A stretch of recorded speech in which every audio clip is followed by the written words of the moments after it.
కొత్త పార్సల్ అయితే వచ్చేసింది. ఇందులో ఏముందో మరి చూసేద్దామా? వచ్చేసేయండి. చాలా మంది నేను డైలీ వేరీ సారీస్ అని మెసేజ్లు చేస్తూనే ఉన్నారండి. ఫైనలీ నేనైతే డైలీ వేరీ సారీస్ తెప్పించేసాను. మరి వీటిలో ఏమున్నాయో చూసేయాలని మీకు ఉందా? అయితే వచ్చేసేయండి. Welcome back to MSV collection, Konaseema Tirupati, Vadapalli. రండి. ఈ డిజైన్స్ అయితే నాకైతే చాలా అంటే చాలా నచ్చాయండి.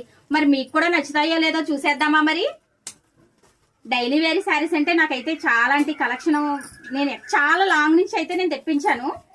ఇందులో ఒక శారీ మీకు తీపించి చూపిస్తాను. ఒక్కసారి చూస్తారా? మరి కలెక్షన్ అయితే చూపించనా? నాకైతే అన్ని కలర్స్ కూడా చాలా అంటే చాలా నచ్చాయండి. డైలీ వేరీ శారీస్ ఇంత కలర్ఫుల్ గా ఉంటే భలే ఉంటది కదా, కట్టుకోవడానికి రోజు మనం మంచి కలర్ఫుల్ గా కనిపిస్తాం. ఇదిగోండి శారీ అయితే చూడండి, ఫ్లవర్ ప్యాటర్న్ ఎలా ఉంది? బాగుందా? నచ్చిందా మీకు? నాకైతే చాలా నచ్చింది. మరి వీటిలో ఇంకా ఏమేమి కలర్స్ ఉన్నాయో నెక్స్ట్ వీడియోలో చూసేద్దామా? మరి అప్పటి వరకు ఫాలో చేస్తూ ఉంటారు కదా ఎంఎస్వి కలెక్షన్ ని.